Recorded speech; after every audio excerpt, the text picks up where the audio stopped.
Hello, everyone. I'm here today with Jamie DeBeese of Day One Dental Marketing. I love that name, by the way, Thank Jamie. you.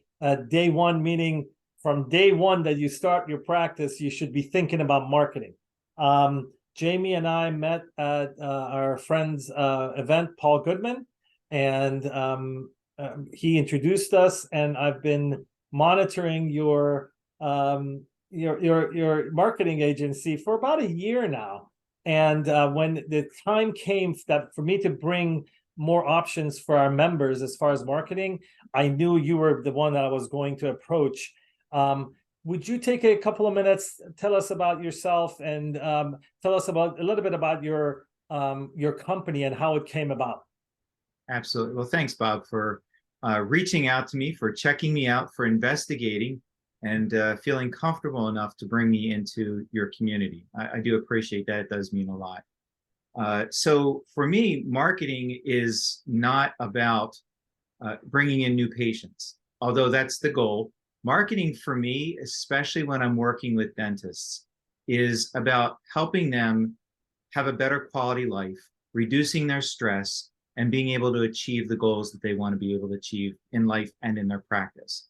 Now, for marketing, bringing new patients in, bringing in ideal patients and the patients that they want is how that is accomplished. That's the currency to be able to do that. Many of the practices that I've worked with, when I've asked them what their criteria for success is, it's not, I want to make more money. It's not, I need to buy a next toy or I need to buy something different. It's, I'm looking to expand, to bring on an associate. I'm looking to bring on a hygienist. One of my favorite stories was the dentist would come to work every day and he hated the sign out in front of his building. It was worn, it was just messed up. He hated it every day. He said, I just want to get a new sign. So we work with dentists that are very interested in marketing for many different reasons. And of course, the currency is to bring in new patients. And what we focus on is we focus on building a comprehensive digital marketing system that's unique for that practice, that is going to reach the patients that that practice most wants to reach.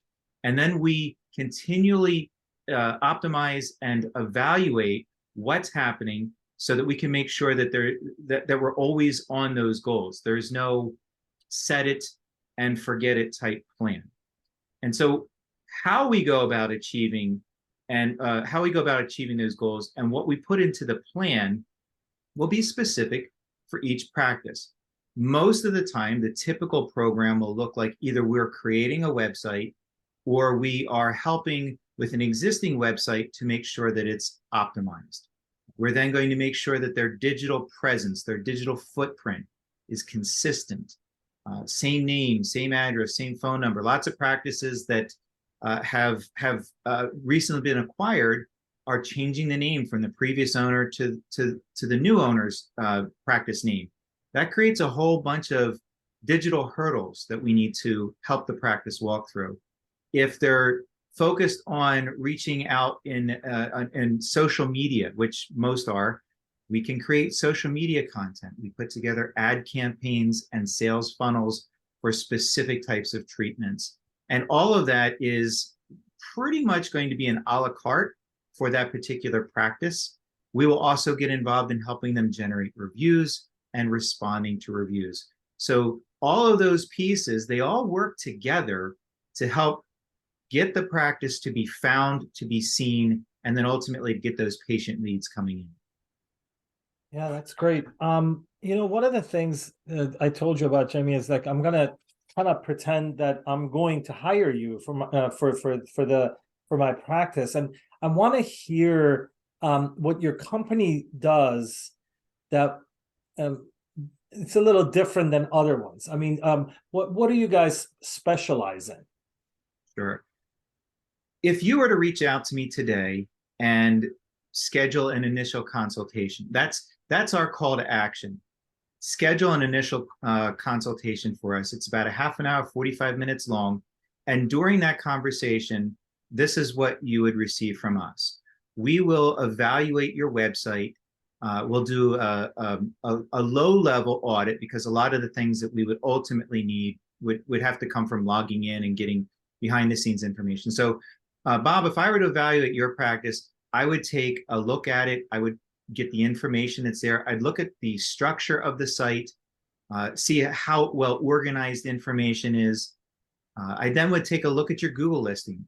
Most places are not paying enough attention to their Google listings.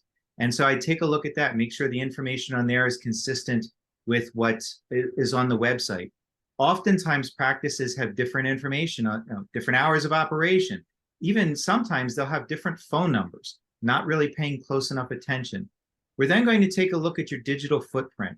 I'm going to run some reports to find out how consistent your practice name, address, telephone number, web address is. I'm then going to take a look at your name and start evaluating how your name is showing up in the marketplace. So it's if your name and the practice name are different, then it's kind of one and the same. But most of the time, that's not the case. We're then going to take a look at your social media. How active are you on social media? How many likes are you getting? How many times are shares going to be on there? So we're going to get a sense before that call of what your digital footprint and your marketing presence looks like. It's very similar. Analogy I would use is a patient walks in to your office and they open their mouth up and it's your first look. You don't have enough information to really give a treatment plan at that point in time, but you get a decent idea. Broken teeth, deep caries, missing teeth, whatever that is, you can immediately see that. That's kind of like what we're going to do in that initial consultation. At that point in time, I'll ask a bunch of questions. And it's what I believe is one of our big differentiators is I'm curious. I like to know about the practice. I like to ask a lot of questions, not just what I'll call census information. Now, how many new patients did you get? How many new patients do you want to get? But more like, why do you want marketing? What is your goal of marketing? How are we going to know that it's successful when we're working on this? What is that going to look like for you? I even ask a bunch of what if questions. What if you brought in an additional $20,000 a month in collections? How would that change your practice? And then I'll ask some transition type questions. Are you interested in getting an associate in the next 6 months to 12 months? Are you interested in hiring new team members? What insurances or no insurances in some cases, but what insurances are you in network with? It really helps us understand and then begin to give that particular practice, your particular practice, a better understanding of how we can help you reach the marketplace. And of course, there'll be some other give and take type questions, but really what I believe is going to differentiate us is a process that I call DITRO, DITRO. And the D in that stands for discovery. That's me being curious. That's me gathering a lot of information, a lot of understanding about a practice. If we get hired to work with that practice, then the next letters are going to come into place. And that would be implementing. And so that's putting the plan in place that we've figured the best way to reach that audience, that target audience. Then we're going to test it. That's the T. We're going to continue to test it. We're going to run things. Marketing is not an exact science. And there's going to be things that we learn. We start out with the best possible scenario, but there's always going to be things we're going to want to adjust. After that, we're going to report back. We've heard from a lot of our dentists. They've never received any information from their marketing agencies. It's as though marketing is happening out there and they don't get a report. They get a bill, but they don't get a report on new leads, phone calls coming in, form fills. They don't get a report on how their position is on search. So we're going to report on that. And then that's the R. And then the O is optimizing. So this process is very cyclical. So once we get to that optimizing, we're going to ask more questions, reaching out to the practice. We view our relationship with practices as a partnership. And I think that that's what I would, more than anything, I'd love future dentists who are considering looking for a marketing company, whether it's me or another one, to not view a marketing agency as just somebody who places ads, but view a marketing agency as a genuine true partner in helping you to grow your practice, much like you'd hire a consultant to tell you how to run the business side, how to be more efficient in your systems. Hire a marketing agency that can help you with that marketing system and help you to grow with an effective one. You know, it's really interesting that you say that, is because I've talked to a few friends, and I told them, you know, it's amazing that I wish I would have done what I'm doing now 30 years ago, because I would have accomplished things that I have accomplished a lot faster. And the way I have justified these things for myself now, and maybe some of the listeners or people who are watching can use this little tool to get themselves ready to spend money, you know, is that I look at coaching and marketing as employees. Mm-hmm. You are going to hire an employee for, let's say, $5,000 a month. Mm-hmm. This employee is only in charge of growing your practice. Isn't that worth it? And you know, it's so simple when you put it in those terms. It's like, where am I going to find such a great employee that does only marketing? You know, and that comes, you know, you can use that if you like with your clients. And the same thing with consulting. You know, It is. It is. My goal when a practice hires me, my goal is to make that practice more successful. Whatever the success criteria that we determine is important, is to make that practice more successful. It's not just to place ads. And there are companies out there that do a phenomenal job of placing ads. There's nothing wrong with that. I don't knock them in any way. That's not just what we do. Of course, we're going to place ads for you, but it's more of the intelligence that's going to be going into it, the data that we're going to be looking at, making sure that it's constantly fitting what we've determined in our initial conversations are your success criteria. And some of the key things you mentioned money. I give a speech on 5 M's. And the first one is, I tell people when it comes to marketing, you need to have a marketing mindset. That's the first thing that I would encourage people, is whether they're startups, whether they're in, you know, whether they're coming out of school, there's always a marketing mindset. And that is just really saying, I value marketing, and how you go about doing it's going to be different at different stages of your own professional career, as well as if you're a practice owner, the evolution of your practice. The other thing that I will often talk about in those 5 M's is how important it is to make sure that you have an understanding of your marketplace. A lot of places just think that I can just put up a website and that's all I need to do. I was just recently talking with a practice that is in a major metropolitan area. Their website is the same template that about 30 other practices in that area have. There's nothing different about it other than the name of the practice, the address, phone number, hours. Everything else is ideal. In that marketplace, that's going to be very hard to improve your position. Something like that in a less congested area absolutely is going to work. So you need to know your marketplace. And then the one that I kind of put in the middle is money. You have to consider this is not an expense. It's not like when you go and buy a whole bunch of disposable materials for the office. Like, I'm not getting that back. This is an investment. Marketing is an investment. And when you view it that way, then you understand the idea of what that return is going to look like. Or in my case, I refer to it as, what does that success look like? With some of the other parts that we put into place there, we also want to make sure that it's measured. What are your expectations? Measuring your expectations. We often, and this is a sad state, Bob, we often will get phone calls or schedules, I should say scheduled. I'll talk to them and they're like, the last 2 months, I haven't gotten any new patients in. I need to hire you because I need to start getting new patients in. And I start taking a look at what's there, and they have no digital footprint. They really don't have anything to start with. And we let them know this is a 3 to 4 month minimum project. And so marketing rarely is going to help you today. It's weeks at the earliest, most likely months away. And so you want to start early. You want to measure your expectations. And then the last thing is you need to have metrics. How are you going to know that your program is successful? What is that going to look like? So many practices are not their stand-up meetings each morning is how many new patients did we get last week? How many new patients have we gotten this week? How many new patients are on the schedule for today? And that's such a tight little time frame of how you measure things.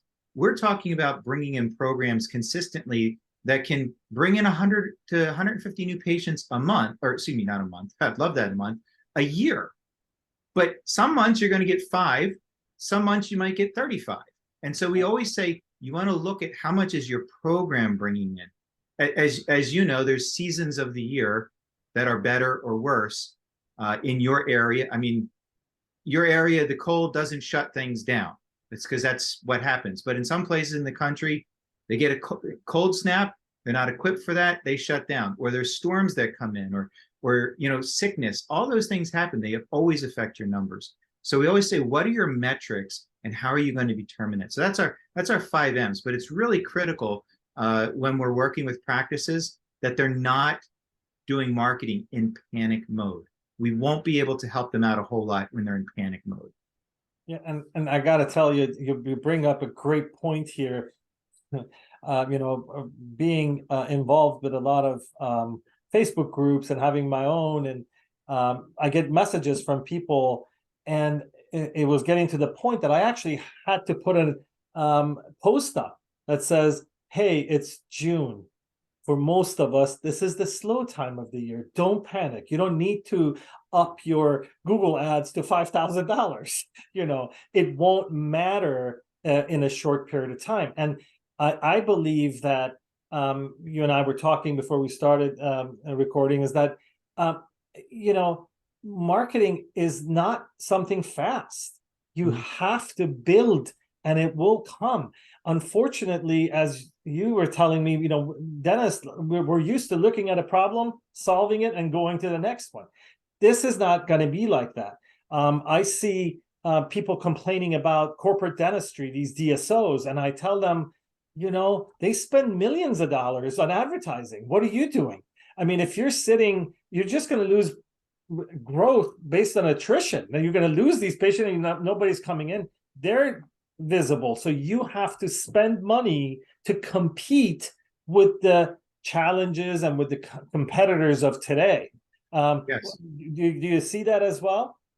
Absolutely, we see that. When we're working with a practice, we are constantly monitoring what's going on, constantly putting things, checking what's happening, doing check-ins with the practice. But a lot of factors are beyond my control. And this is something that I think that isn't necessarily readily either understood or maybe just isn't thought about, is I'm working with Google. Google has rules.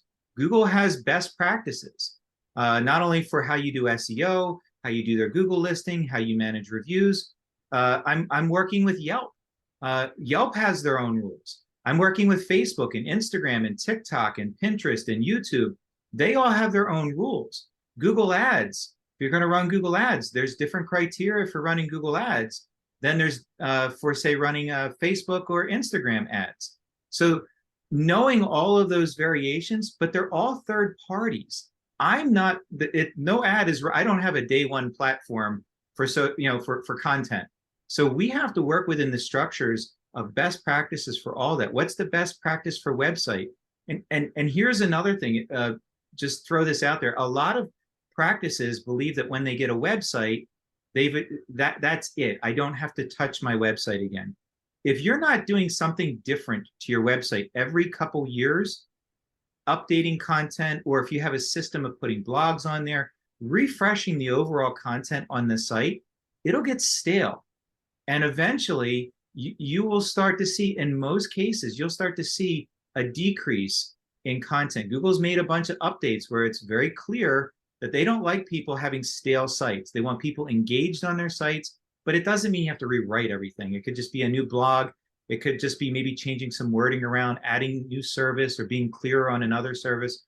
But all of that to say that you can't put it in one, you just can't set it and let it go. So just getting a website's never enough. You need to figure out how am I gonna convince Google that my website is worthy to be shown in their search results? How am I going to convince them that it's my Google listing is worthy to be shown in their map section?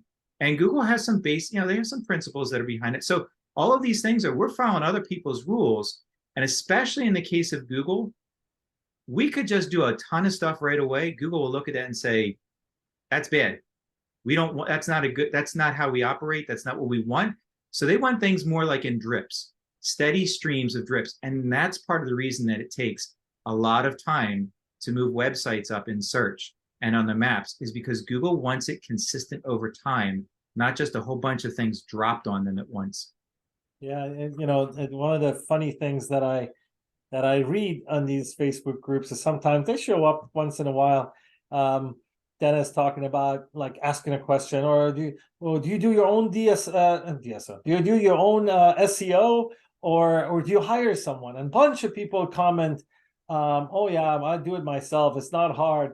And and I'm thinking, God. So I usually comment something like, oh yeah, I needed a root canal. I called a plumber. So trying to let people know that you don't really want to because that's really a waste of money.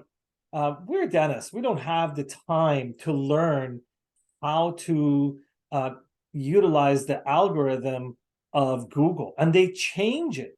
Trust me, I know.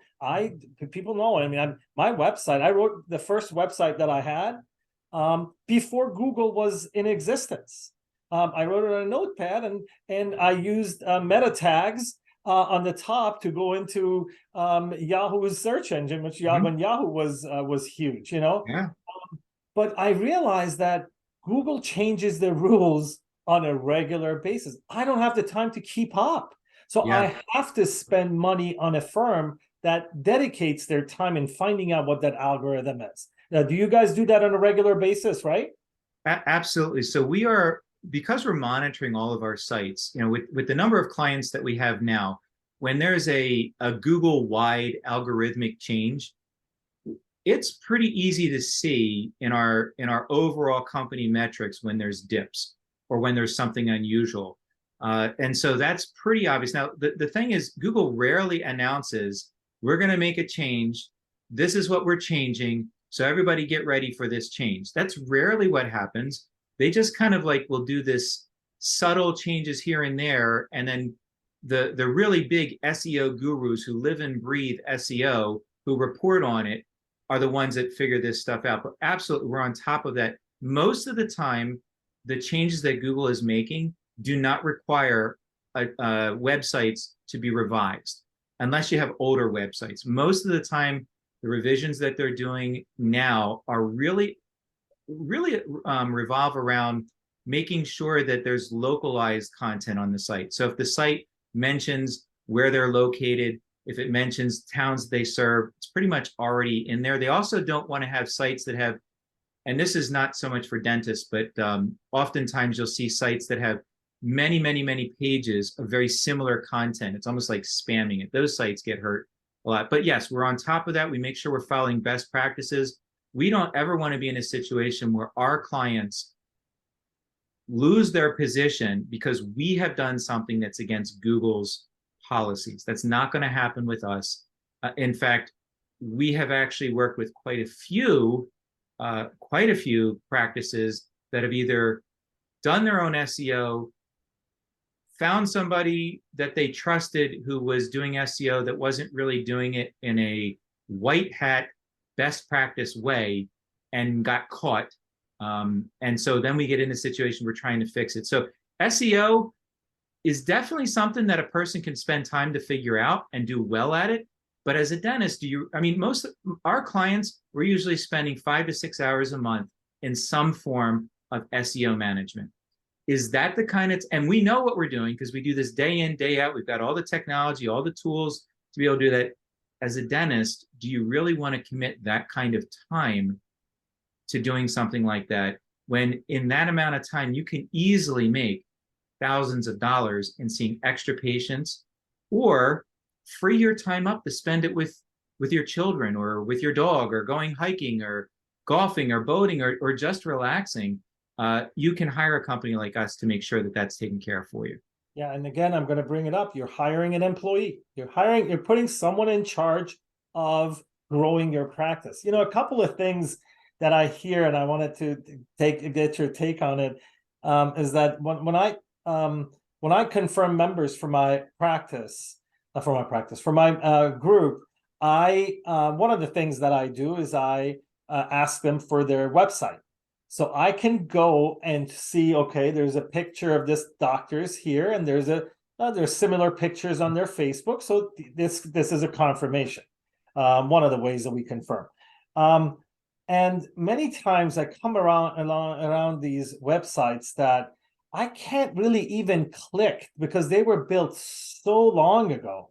And when I contact the person to tell them, look, your website is not great, and they're like, oh, I'm so busy. I'm in a rural area.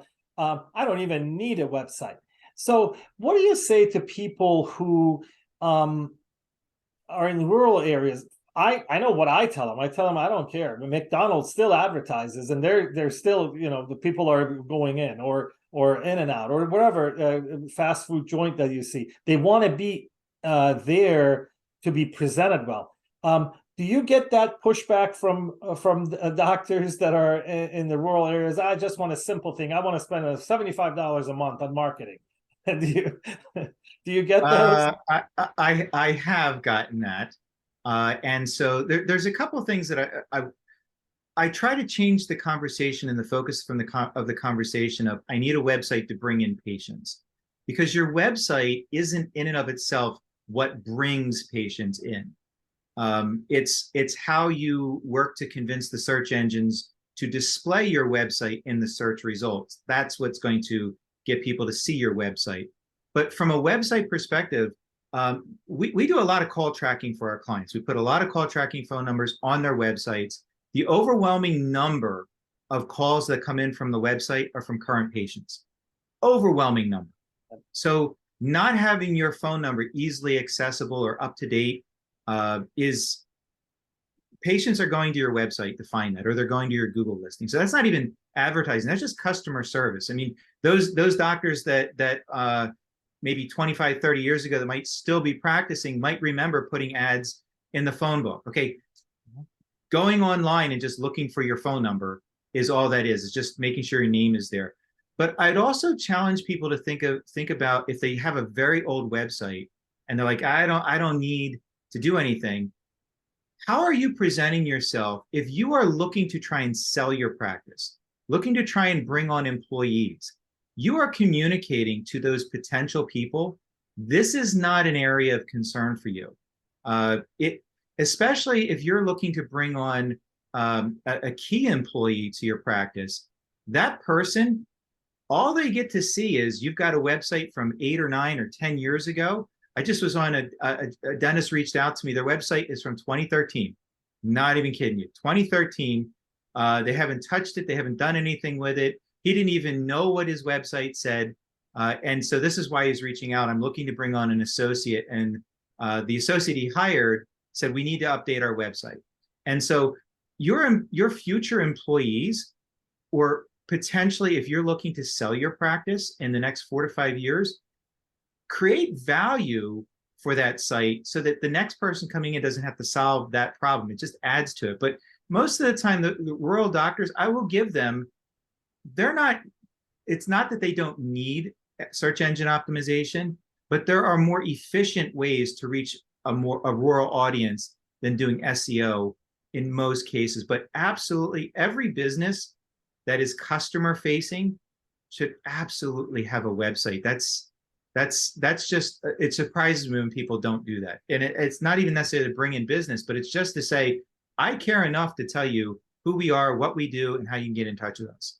Yeah, it's the presence. You have a presence. And I tell people, look, we used to spend a lot of money on yellow pages ads that meant nothing, that we used to pay a lot of money on paper products. Now we've gone digital. Spend that money on digital formats. One of the Mhm. most interesting things I see, it's getting less and less, is when, I don't know, a cousin or an uncle is doing their website for Right. them, and they don't use encrypted technology. So on the top of the web address, the URL of the website, there is an exclamation mark. And I keep telling these people, like, look, Google is not going to even rank you. Yeah. And it's not about, it's, yes, it's a little bit about security, but it's mostly about Google is going to just bypass you. Do you get that as well, that you see in these older We do. websites? We do. And it's actually a very easy fix, which is It's a unfortunate that most practices don't know. It's a very easy fix. It's not cost prohibitive. I mean, sometimes it's already included in what they're doing. It's just a question of asking whoever their hosting company is to set it up. And if not, maybe it's you pay $100 to do that. It's not really that expensive to have set up. And it's how Google, it's an important factor in whether or not Google trusts your site. But even with that, it also goes to demonstrating if your site is modern, because you can have a modern looking site that's still not secure. And so it's just another way of communicating to potential people looking at your site. I'm concerned. I have a website. I'm doing, I'm keeping up to date. I'm not falling years and years behind. And many of the browsers now, when you go to an unsecure site, there's a warning that comes up that says this site is not secure. And so you may very well be turning potential patients away because, like, I'm not going to go to an unsecure site. I'll just go to the next one. So yeah, things like that. We don't encounter that as much, but I absolutely have encountered that. Actually, the last, other than this one I just mentioned from 2013, but the last time I encountered something like that was back in probably around January. Yeah, it was mid-January of 2023. So it's not something I come in contact with a lot, but where we see this a lot, and this is something I maybe this would be helpful for doctors who are listening to this that are kind of coming to that, what do I do to exit strategy? And you've built your practice successfully without doing a substantial amount of marketing. Maybe you haven't done any marketing. This is actually where I hear a lot of this, is I didn't need any marketing. I put a sign up and people came. The people that are going to be buying your practice, that's not how they're going to get patients. That system doesn't exist for newer doctors. It's not like that today. And so you not having a marketing system in place, having a website of value, of substance, even if the new practice is going to change it, when you communicate that you value marketing, it makes your practice a little bit more enticing to somebody who would want to buy it, who would want to work there, because they know that you've done something to try and bring in new patients. Having no current website, having no social media presence, having none of that, most new doctors, when they come on board, they are overwhelmed with HR responsibilities, equipment updates, licensing, reimbursement, negotiating all the bills and payments. I mean, they went from probably being an associate to where they were an employee to now every decision has to be run through them. By having something in place, a marketing system in place, you're telling that future practice owner, I have something here. I know you're going to change it, but at least something is working.